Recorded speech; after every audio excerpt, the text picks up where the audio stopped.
Hi everyone, welcome back to the conference. Welcome to paper session 2, where we will explore who is dealing with sustainable AI. I hope you had a great lunch and that everyone was inspired by all the talks that we've heard this morning. I definitely was, and it's really nice seeing the speakers on the Zoom call and knowing that so many people are joining us via live stream. So thanks for contributing, thanks for joining, and altogether, thanks for being a part of this conference. On behalf of Professor van Weinsberg, I'm going to take over the moderation for this paper session.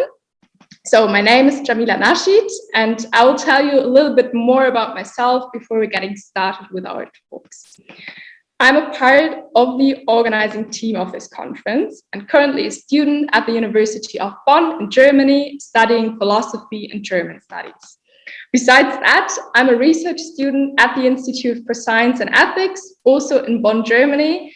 And this is one of the institutes that made this conference possible. So thanks. Yeah, that's pretty much me. But now let's get started for our next session. First, as a reminder to all the speakers, you have a 30-minute time block, and we ask you to leave at least 10 minutes for questions and answers. So if you see me holding up my hands like this, you have another 2 more minutes left before we start our 10-minute Q&A.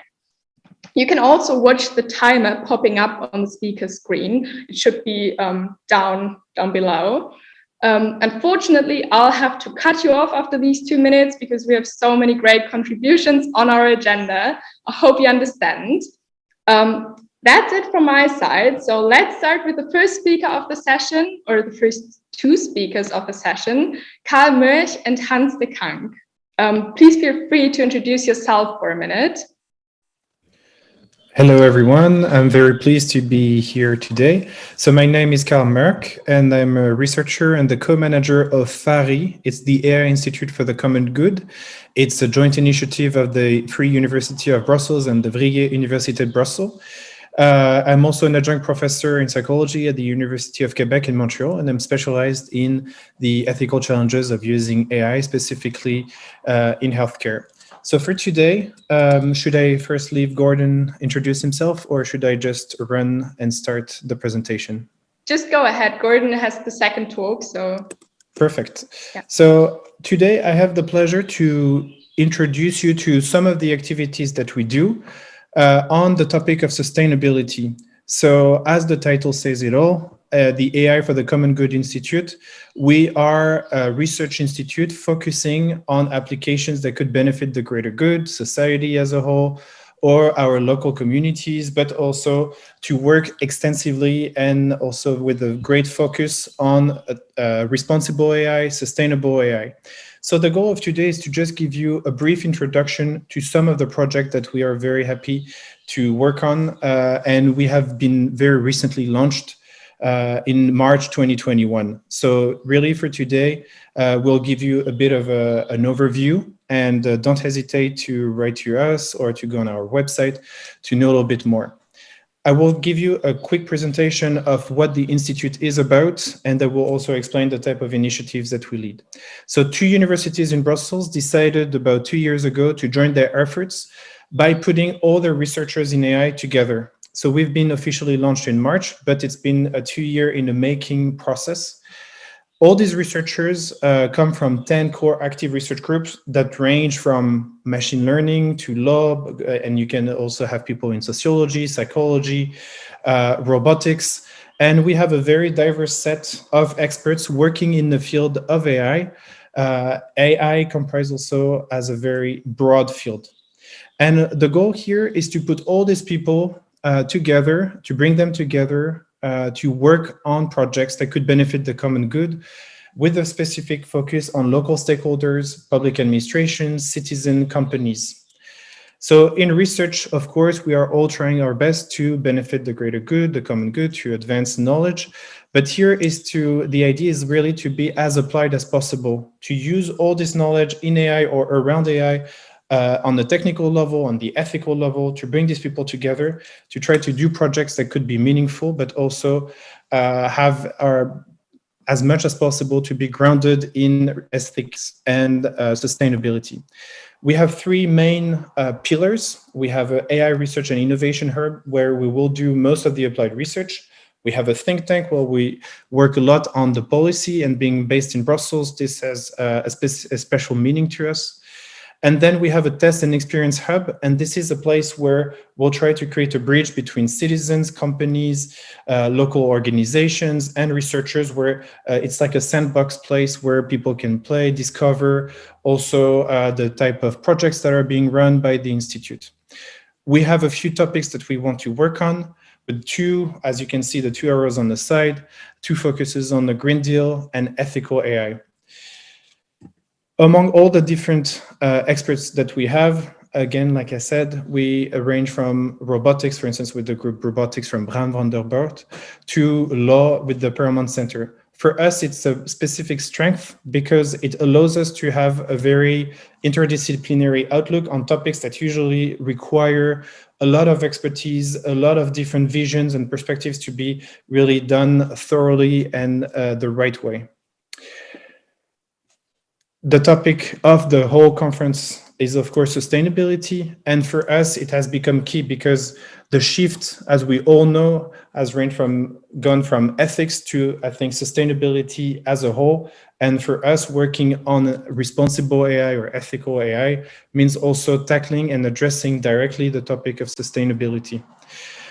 We decided to work on two main projects to begin with, and again, we were recently started. So the goal here is to have projects that could also showcase the type of projects that we want to lead and run. So we have an assessment list based on the Sustainable Development Goals, and of course, the Sustainable Development Goals is the framework that we will mainly use for the coming year, as it has become a fairly universal language or vernacular tool that everybody can understand and can refer to. And then we also have another project that I'm excited to introduce you to. It's a mapping of how robotics can contribute to the SDGs, and it's inspired by recent advances in the field of AI and recent initiatives on the topic. So first of all, why start with an assessment list? As we all know, most of organizations, might they be academic, from the private sector, public sector, we hear more and more that if you use AI or any technology, you have to be sustainable or use them in a sustainable way, or at least address some of the potential risks that are associated with using these technologies in terms of sustainability. The goal here is to try to bridge a gap between very high level goals that we can find in the Sustainable Development Goals and fields of practice and reality, where I think it's sometimes hard to know exactly what can I do with this big one of these 17 Sustainable Development Goals, like for instance, addressing poverty, health, or improving health. All of that is, of course, necessary, but it's sometimes difficult for people who are either not trained or do not have the human resources to know exactly where to start.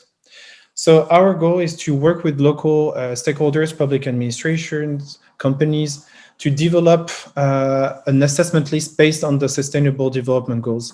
We will take all the Sustainable Development Goals, organize consultations to try to know, okay, what could that mean in practice, specifically in Brussels? How can we help our partners and also potential organizations to understand, okay, what does it mean in practice? Can I have examples? Can I see what it would look like to embed or to say that I want to translate these high-level Sustainable Development Goals into real concrete actions that I can take within my organization? So for us, it's key to try to first create a tool. And as we know, there were a lot of ethical guidelines in the past 10 years.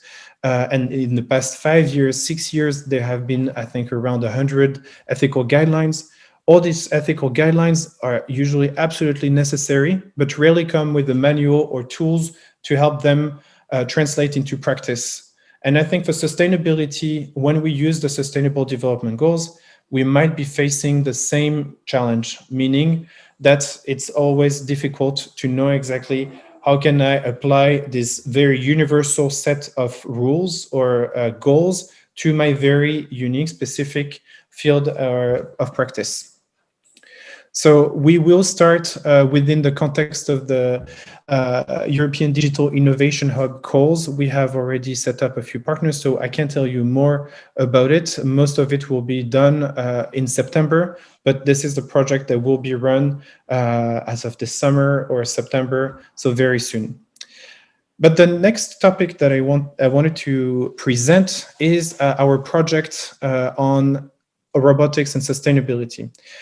It's a conference on AI and sustainability, so I will put a focus specifically on where does our initiative come from. So this initiative has been started by different professors from across Europe and the world, including Bram van der Bort, Tamas Heidegger, Ala Kamis, Bhavani Rao, Vincent May, Anne Jacobs. And all these researchers thought, well, it's very important to start addressing the topic of sustainability also within robotics that shares a lot, of course, of challenges, of considerations, technical, I think, requirements as well with the AI. But the difficulty is also where to start, what to look at.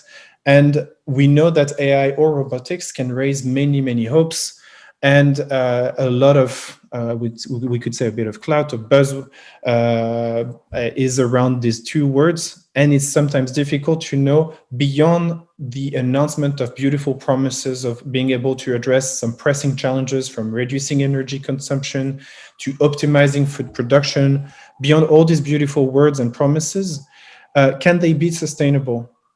Can they also hinder and maybe have a negative impact in terms of sustainability?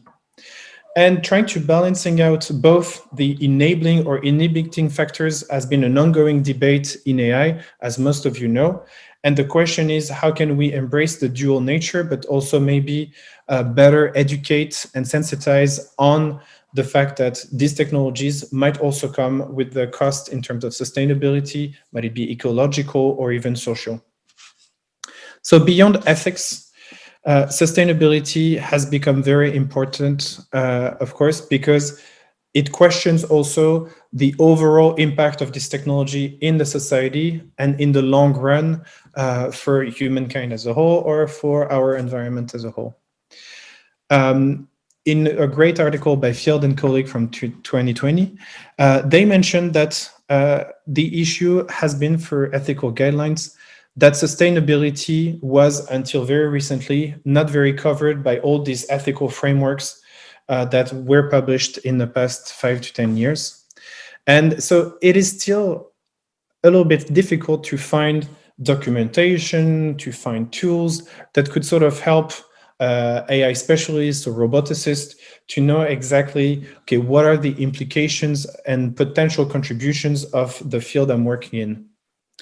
So I just also put a screenshot of a machine learning carbon footprint calculator made by researchers at MILA, the Quebec Artificial Intelligence Institute, where I had the chance to work. And they did a great work. And for us, this screenshot also highlights one of the potential, and not potential, but recent realizations that yes, machine learning can also come with a carbon footprint or come at an ecological cost. And we saw, and I saw when they started this calculator, that there is still need and a lot of room for educating people on, yes, these technologies might also require some education on the risks that are associated with using them. One recent article that was published in 2020 in Nature Communication was instrumental for us to start thinking on, okay, what is the current state of this debate in AI, and can we learn something about that from that and apply it to the field of robotics? And there was an article published by Vinuesa and colleagues on the role of artificial intelligence in achieving the Sustainable Development Goals. This article gained a lot of popularity because I think it's really, in a very smart way, helped a little bit applying the Sustainable Development Goals to the field of AI in a very concrete, pragmatic way. So I think for us and for me, it was a great starting point to start thinking about the issues related to sustainability in AI. What they did is they analyzed all the sustainable development goals, so the 17 goals and the, I think 186 sub-goals that were associated with the goals, the main goals. And the role here of each person was to find, the experts involved was to find inhibiting and enabling factors to the achievement of the sustainable development goals. The question was, can AI contribute as a whole to help achieve the sustainable development goals formulated by the United Nations? But could AI also hinder the achievement of the sustainable development goals? So they did what they call the consensus-based expert elicitation process, and they found that as a whole, AI could help the accomplishment of 134 targets across all the goals, but it might also inhibit 59 targets. I put these numbers because out of context, they might not mean anything. But what's interesting to us, and it's something that we've also seen for robotics, is that it was easier to find positive achievements rather than finding also inhibiting or potentially negative impact of these technologies. So it's an open question, but maybe we have biases that tend to make us a little bit more accepting towards these technologies. And we were surprised to see also when comparing and doing the same methodology for robotics, which we'll explain in a minute, but that we had filled the first sustainable development goals quite well, but towards the 17th sustainable development goal, there was maybe a lot of repetition, a lot of duplicates. So we tended to have maybe less information, and we were less able to document what AI, or I mean, in our case, robotics, could do in terms of enabling or inhibiting the achievement of the sustainable development goals. So the methodology of InUSINL was really super helpful because it allows you to give an overall vision of the topic. Despite some possible limitations, among them, I just gave you a brief introduction to some of the challenges that we faced. But they did a lot of visualization that were very also helpful to discover where potentially AI could improve, or where AI could maybe need more research or more focus because of its potential risks. So emulating this methodology for robotics was a great, I think, starting point as well for roboticists. So I am not from the field of robotics, but working in the field of AI ethics, especially applied to healthcare, it was interesting to have this collaboration with experts in robotics who said that maybe this methodology might not solve all the issues or bring all the answers to all the questions that we might have about the potential contribution of robotics to attaining or achieving the sustainable development goals. But it was at least a great and necessary first step to have a good conversation on what it means, and maybe it's also a call for more research on the topic. So we recently contributed and explained our process in a recent UN report, and so I put the reference at the end of this presentation. And here we sort of explain more in detail what we want to do, how we want to do it. We also decided that in order to make this conversation as accessible as possible for the field of robotics, we needed also to have visualization. So we started working on a preliminary visualization that you can have in front of you, and you can see, to try to make the sustainable development goals as close as possible to the field, to the reality of people working in the field of robotics. We also organized a conference that will happen in September 2021 for one of the largest conferences in robotics called IROS. And we will do a two-step approach where we will first have presentations of experts in the field of AI and sustainability. They will present also some potential conclusions or recommendations for the field of robotics. So we try to really bring the conversation of sustainability in AI to the field of robotics and sustainability. We also provide some questions and recommendations at the end of our UN report, and that's what we want to also work on more in the coming month for an article that we hope also to publish in a journal. Once among the difficulties that we had, and I will end on that, it remains difficult to sketch a simple and comprehensive overview of the different way in which robotic applications can unfold an impact. When we try to find examples or proofs or potential concrete examples of contributions of robotics to the Sustainable Development Goals, I'm sure VinUSNL must have faced the same issue. They're not always comparable. We can find a very clear, good example of, for instance, a robot that can clean the ocean or the sewer system, but it's not always easy to have access to the level of technological readiness and implementation. When we look at the field of AI as a whole or robotics, a lot of initiatives are being done in the private sector, and not only by researchers that tend to, where in a maybe scientific publication, you would find a lot of information on the process methodology, but it's not always the case when you look at the website of a company with potentially a very great initiative, but it's not always the same level of information that can be found. So we end with example of recommendations, and that we will try to fine-tune over the coming months, including with the consultation of experts. We do think that international conferences in robotics and organization can do more. For instance, international organizations should be encouraged to develop and provide tools to help researchers, engineers, and so forth to better integrate the Sustainable Development Goals. And finally, international conferences in robotics could do what has been done by conferences in AI, for instance, NeurIPS, to require from all applicants and people submitting a paper to document the potential environmental, societal impact and potential contribution of their project to the Sustainable Development Goals. NeurIPS was requiring that for ethics. We think that it could be good to do that as well for sustainability. So I am done for today, but I'm just finishing by saying we have a call for propositions, and it's really an open door to anybody who has done some work on the following topics: the deployment of robotic systems and the potential achievement to the SDGs, and all the information are on the website that we created for that. So thank you very much for your attention. I really tried to draw and explain a little bit how we use the current conversation in AI and bring it to the field of robotics when it comes to sustainability. And I wish you a very good follow-up for the next presentations and conference. Thank you very much. And if you have any questions, I remain available.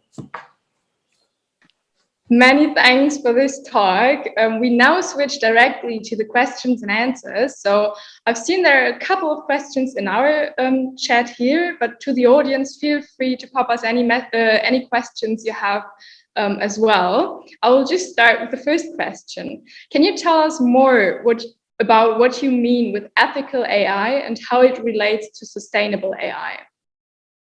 So thank you. So to answer the first question, what I will answer at a personal level. What I mean by ethical AI is definitely at least having developers, researchers working on the development of AI systems while being informed by ethical guidelines beyond pure legal requirements. I think being in Europe, and I've passed the last 7 years in North America, it's interesting to be back in Europe because the GDPR and all the conversation about the new proposed EU regulation show that there is a great sensitivity to the risk associated with technologies. It might be AI or data, but legal requirements are one thing, but trying to also see the vision behind AI, how it should profit or benefit as many people as possible. For me, these are more questions that extend way beyond potential rules, very necessary rules on privacy and all of that. But it's, I think, addressing also all the gray zones that are maybe not yet covered by AI and that might require to position ourselves and to say what we find good, justifiable or not. And one last example is by also deciding on which type of, with which partners we want to work. It also means by deciding the type of projects that we will favor or select over others. And so it's establishing clear rules We will, for instance, have ethical principles that our partners should abide by. And so it's really extending, again, beyond pure legal requirements. And how it relates to sustainable AI, it's, again, for us, or at least for me, the question has become now ethical AI has been so much covered by the recent frameworks, the over 100 frameworks, that it's sometimes become unclear exactly which one to follow and where to start. And they were absolutely necessary to bring crucial questions to the table.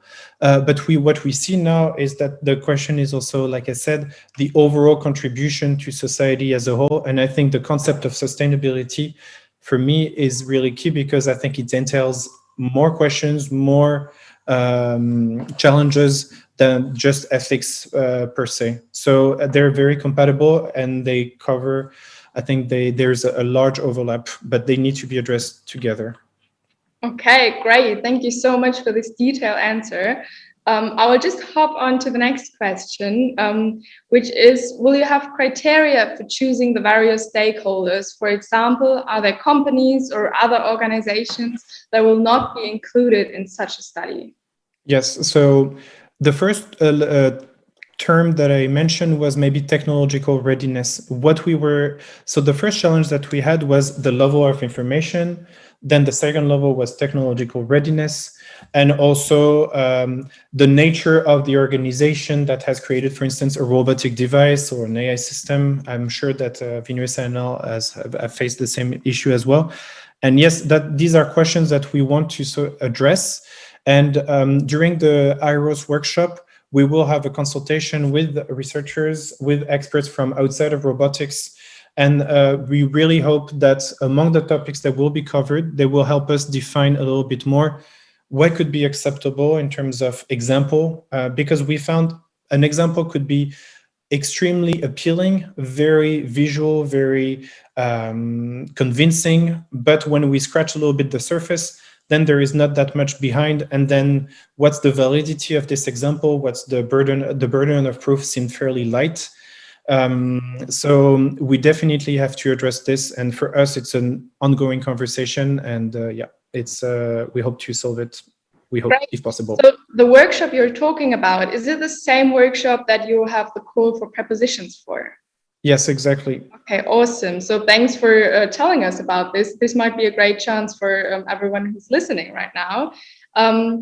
I have another question. So the question is, can you please say more about potential synergies, trade-offs, and potential spillover effects? So for the specific project on, I can start with the assessment list. What we expect here is to be able to involve organizations, might they be public, private, academic, that are not that used to talk about sustainability, the Sustainable Development Goals. And there will be an educational aspect to it, in the sense that I think the first outcome that we expect, or I would say synergy that could be beneficial to everybody, is to have them exposed to concepts that are maybe fairly new to them. And I was talking with researchers in dentistry who, even if they are in healthcare, didn't know about the Sustainable Development Goals. So that tends to show that the framework of the Sustainable Development Goals, when detailed, explained, introduced, can be the start of a good conversation, because it's something tangible. They see goals, they see sub-goals, and they think, okay, maybe I could apply it to my field. So I think there will be an educational aspect within the work of the assessment list. And for the work within robotics, the fact that we are not, all the experts involved in this project are not from robotics, going into a very specialized robotic conference, for us, it's also interesting, because we will definitely have maybe some potential positive tensions and dilemmas to solve. An example of that is we also asked researchers from different fields specialized in AI and sustainability, and they had many questions for us, and critical questions. And so we hope, again, by exposing openly all these questions, then that it might create a good conversation, maybe sometimes not super easy, because it's not the same vocabulary, the same outlook, but we hope that this will be the start of maybe potential projects beyond just mapping the contribution of robotics to the SDGs. So I don't know if I answered your question. Yes. I think so. I think this was quite detailed, but for the speaker who asked the questions, just please go ahead if there's anything else you would like to know. I'd say we have one last question, and right, you already sent in the link. So I just wanted to tell you that obviously there's great interest in your workshop, and please feel free to get in touch with the organizing team, and we might just, put this link next to your bio on the website or something like this. That's an awesome way to network. So the last question for you today, can you say more about the sustainability of robotics? What trends do you see when it comes to recycling robots or using recycled plastic to make robots? So that's one of the examples. I mean, this question highlights the fact that we have to look at the whole life cycle of robots, from the ideation, experimentation, to the implementation, recycling, and potential secondary uses of all the material used. And definitely when we talk about sustainability, the experts in robotics that are involved definitely show that these questions are at times a bit overlooked, and that there is a clear need to first of all, like we said in our recommendation, to document more what efforts have been made from the beginning to the end of the creation of a robotic device. And when it comes to recycling robots, we have found a few examples, but again, we fall upon the same issue: is how valid they are. Can we use them as tangible proof that there is a potential here in terms of initiatives that could be promising for the future, or that could pave the way for other initiatives? And so that's the last bit. The validation is what we still need to be able to answer this question fully. But I mean, assessing the quality of the data is an issue that we have also with some of the colleagues that will present tomorrow. Alex Monceau, who is also present now, but having good quality data is key to any type of research, and we are still at this level yet. Right, thank you so much. So everyone, that was Karl Mörch telling us more about the FARI Institute and its projects. I will now hand over the virtual microphone to Golden Blair. Please feel free to introduce yourself for a minute as well, and get started with your talk. Thank you very much, Jamila. I don't seem to be able to start my video for some reason. Okay. It might work without video as well. Yeah, I can just talk. Yeah. Yeah. Oh, we can see you now. I've been enabled. So thank you very much, Carol. That was a fantastic talk. And I think the organisers have paired the talks rather nicely, because I think what I'm going to be talking about follows on quite nicely. And a big thank you to the conference organisers for such a fantastic event. So what I'm going to be talking about today is a project which, like the one we've just heard of, is at its early stages. It's a project called Paris DE. Like the previous project, it's very much a cross-disciplinary study focusing on aspects of sustainability. We're slightly more focused. We're not looking at all the SDG goals. We're focusing particularly on environmental sustainability, and in particular, the carbon emissions, the impact on the environment and on climate change of technology, including AI. So in this talk, I'm going to give you an introduction to what we're hoping to do in this project, but also talking about some of the important building blocks which we've completed on our journey. So looking forward to presenting very much. So first of all, a little bit about me and my journey. I'm a computer scientist by training. I worked in the field of distributed systems, and I started to make a transition about 10 years ago. I started to get more and more interested in the natural environment and in what technology can do to support people that are trying hard to understand the natural environment. So there's been a big transition in my career over the last decade towards a much more applied aspect of computer science, applying my skills as a computer scientist to help others, particularly environmental scientists, to understand the complexities of the natural environment.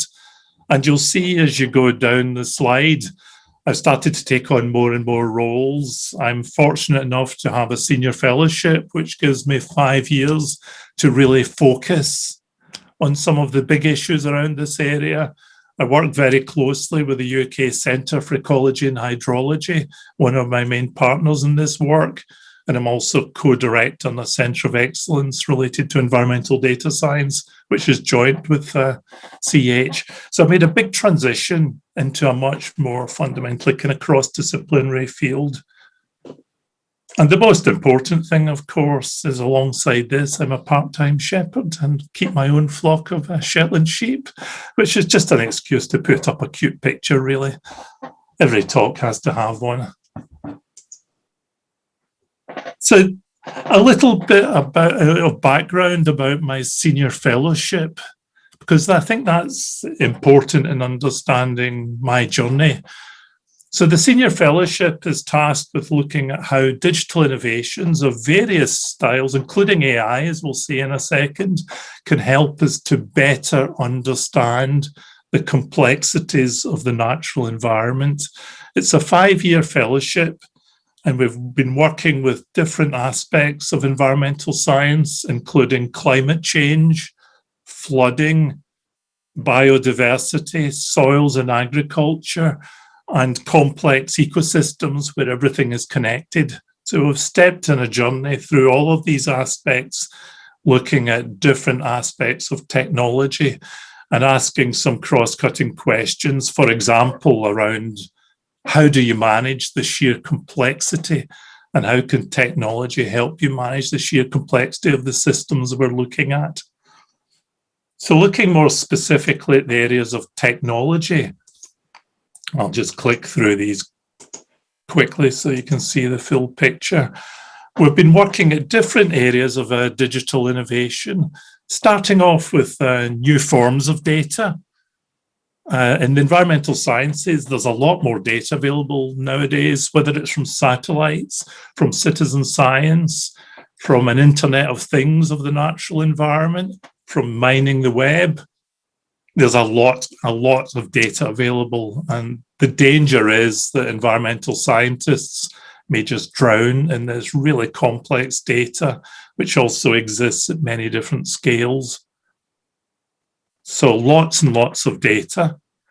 Alongside that, there's the power of cloud computing, whether public or private or hybrid, and all the capacity that has for analyzing this data. So what's the role of innovations like cloud computing and innovations in HPC in allowing you to store this data, bring it together in one place, and start to have the computational power to analyze this data, to help the scientists make sense of this data, which leads very naturally on to making sense of this data, all the new techniques that are coming out of data science and AI, really smack bang on the topic of this conference. How can these techniques be applied to complex environmental data, given, I would say, the very unique characteristics that these data sets have? It's a really demanding area for applying AI, machine learning, or other data science methods. And then finally, in some ways, the most important bit in this end-to-end pipeline, communicating results, visualizing, presenting, interpreting, and influencing and supporting policy decision makers, for example, as they struggle to cope with climate change, whether locally, regionally, nationally, internationally, presenting the information in meaningful ways. So the remit of this fellowship is quite vast and very challenging, and plenty to go at, I can assure you. One of the things we've been looking at strongly is a concept we call virtual labs, which is a bit like e-science, but done a decade later, now that technology has moved on. Now we have all these technologies which are now quite mature, compared to a decade ago. Looking at the role of virtual labs as collaboration spaces where you bring together people from different disciplines to work in this data, taking advantage of the cloud and allowing different participants to come in, bring their own skill sets, analyze this data, visualize this data, evaluate this data, present it to end users. So a lot of what we've done has actually focused on the concept of virtual labs, pulling all the technologies together into virtual labs. And in some ways, what that fits is very much the for sustainability aspect of the conference. You're using the tools for understanding the natural environment. I'm just going to develop that further in a second. Oh, the formatting of the slide is going slightly wrong. I don't know how many of you have read Charles Dickens' A Tale of Two Cities, this marvelous writing. It was the best of times. It was the worst of times.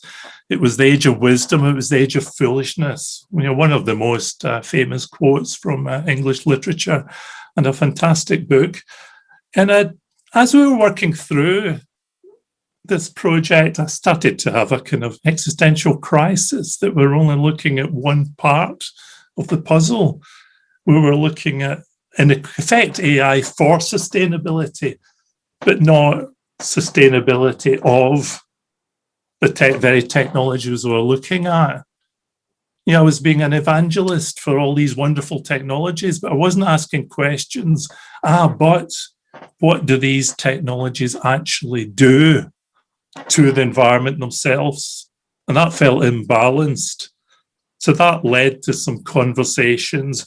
I did a thought piece, which is, the link is at the bottom of this slide. You can find it in the new journal Patterns, A Tale of Two Cities, some reflections on digital technology in the natural environment, which said there's two sides to this.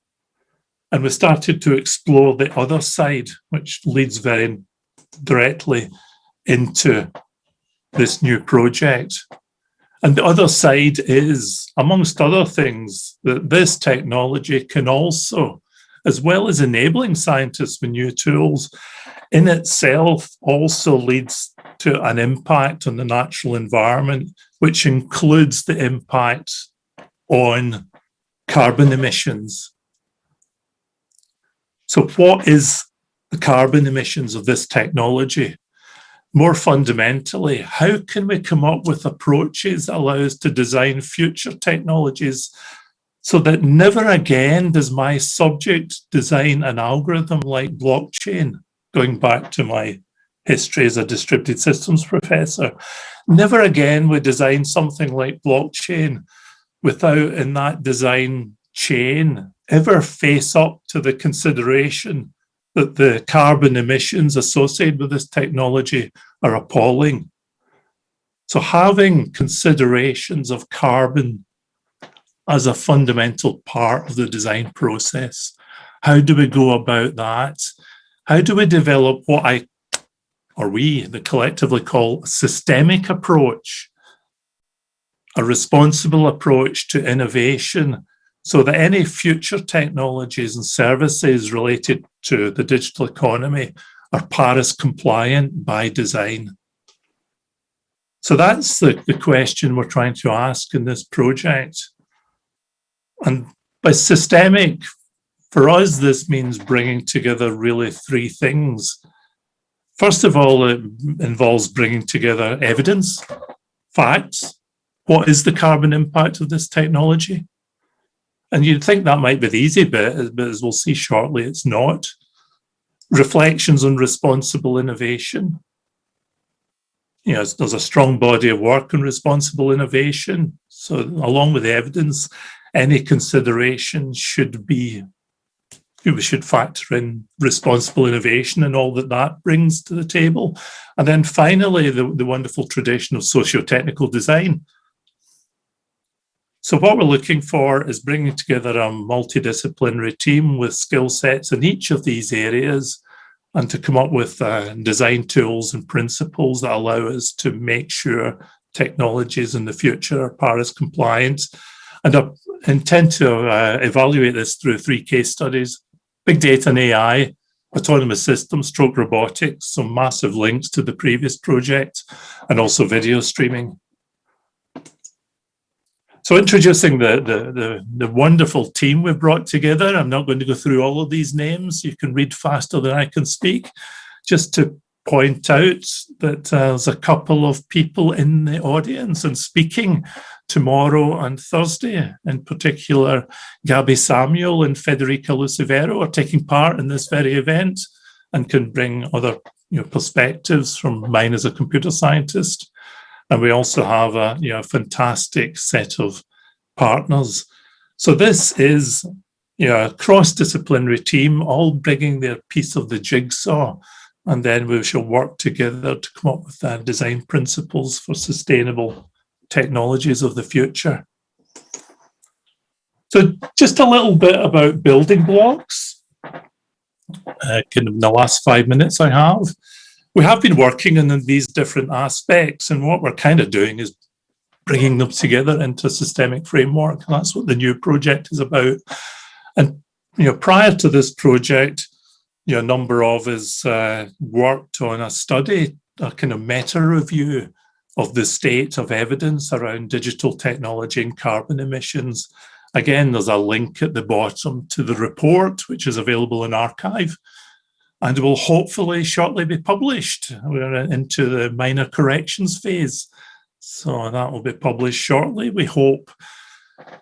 This was a very illuminating study looking at different technologies, including the ones that I was talking about earlier, and their carbon impacts. And we found that there's a lot of literature out there, but it's a bit of a mess, to be honest. It's, there's some great studies, and then there's areas where there's very little having been looked at. The studies are like comparing apples and oranges because they make wildly different assumptions. And it's really hard to come up with any figures. From the studies, and we went back and actually interviewed a lot of the authors to dig deeper to understand the assumptions and methodologies.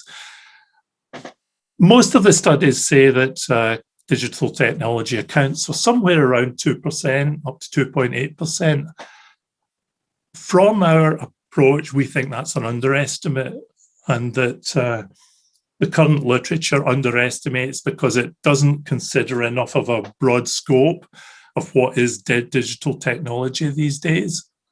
For example, some leave out blockchain, which seems bizarre, but more fundamentally, many of them do truncation error in that they do not consider the full life cycle analysis.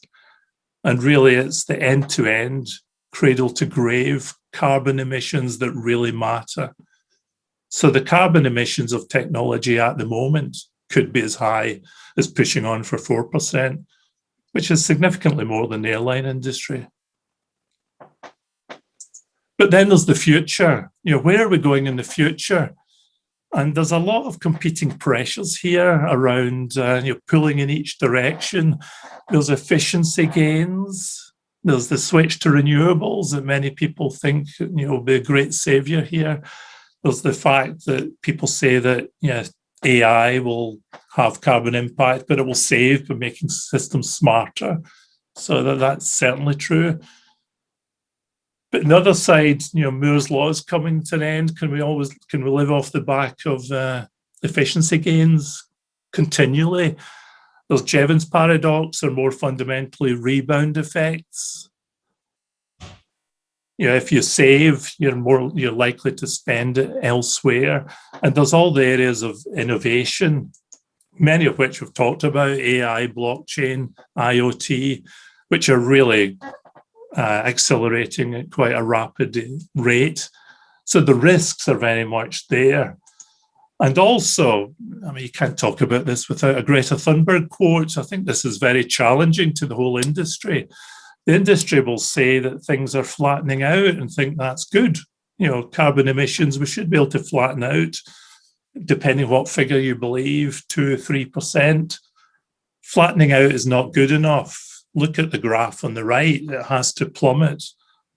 And for the carbon emissions of technology to plummet, we need to really go at this a lot more seriously than when we are. So that's the evidence base, and it's complex. There's many factors to consider. There's also responsible innovation and a wonderful set of literature there, a whole body of work around responsible innovation and some fantastic projects, which includes Orbit, for example, which our collaborators in Oxford have worked on. And that brings with it a whole series of interesting building blocks. For example, the area framework, which is great because it gives you a way of documenting and reasoning. Is this a responsible innovation? Anticipating the effects, reflecting on them, engaging with the people that are affected by it and taking action. There is a framework that we can build on. And then, as I said earlier, there's also this wonderful, wonderful tradition of socio-technical design, which we're effectively applying in the context of sustainability of ICT.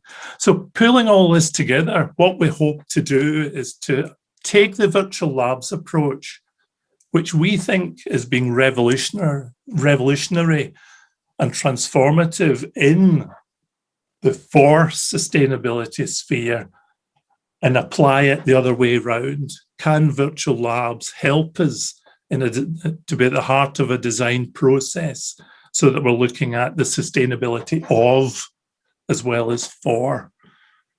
Can we get the same success by pulling together all the data and narratives, design artifacts, and document the carbon emissions of technology as a fundamental part of the design process?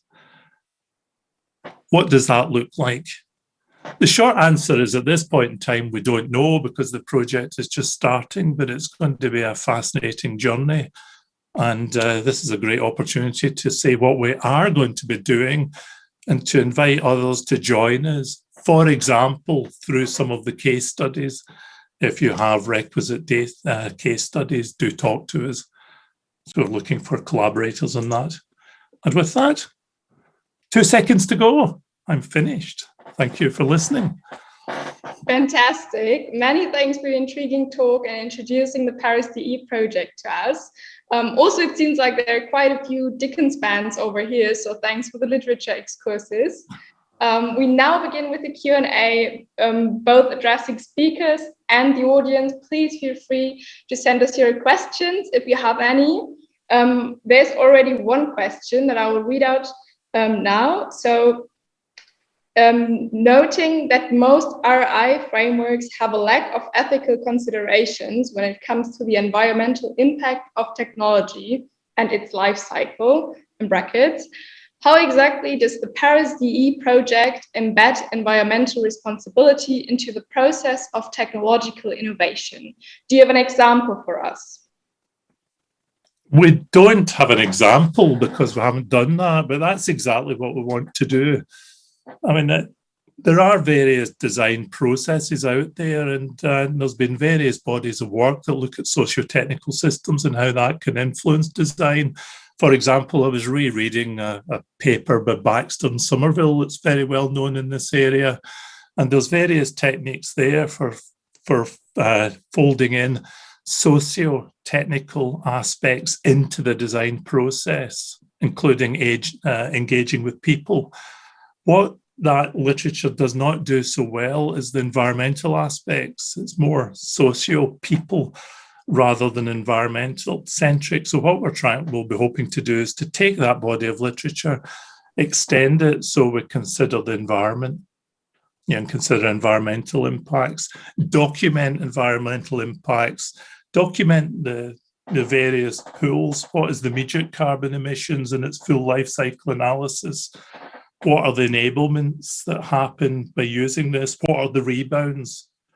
A lot of it comes down to documentation of complex interrelated data, making sense of it, reflecting on it as part of a responsible innovation framework, and ensuring it's there at every step of the way as you design technology. So I hope that gives a feel for what we're hoping to do. Okay, great. Thank you so much. I'll just go on with the next question, which starts with lovely sheeps and brilliant work. Part of your research focus on reflecting on responsible innovation. Did your team reflected on or integrated value-sensitive design principles? If so, what do you think are the benefits and flaws of VSD in sustainable AI? Is it relevant? What approach seems more relevant? That's quite a long question, so I'm happy to repeat. No, I got the question. I must confess that biosensitive design is not a phrase I'm familiar with, but it sounds fascinating. So if whoever suggested that could contact me and give me a few links, I'd like to look at that. Interpreting what I think it is, I think it's absolutely smack bang in line with what we want to do. You know, we want to make sure that technologies, as you design them, are sensitive to nature. You know, that includes its carbon emissions, but it also includes, you know, it sometimes saddens me we're going to be putting all these devices into nature, and what happens to them at the end of the life cycle? What happens to the batteries? So we really have to think as nature as an intrinsic partner of the design process. And that sounds like a body of literature that's got something to say to the project. You know, so reaching out, please send me some links. Okay, sounds good. All right, so also people are asking about your links. So wait, yeah, can you share the links in the chat is what Carl asked, and he says, great project. I have one last question before we hand over the microphone to our panel, the next panel. So what is the greatest challenge facing the field of sustainable AI today, in your opinion? Well, I'm biased, but for me, it's really, I mean, I'm really deeply worried with the carbon emissions of AI technologies like deep learning, for example, the training. I'm particularly nervous because in our survey, this is an area that's not well understood. There are some papers out there, and the carbon emissions may be really quite high, but I'd really want to understand that more and to fold that into our overall thinking so we get that balance right. It's why I love this conference. I keep coming back to this, AI for sustainability, but thinking about the sustainability of AI. You know, squaring that circle is the biggest challenge, I think, in getting the balance right between these two factors. Yeah, thanks for your opinion. Thanks for having this talk and telling us more about your projects. That was Gordon Blair introducing the Paris DE project. And thank you so much for joining Paper Session 2.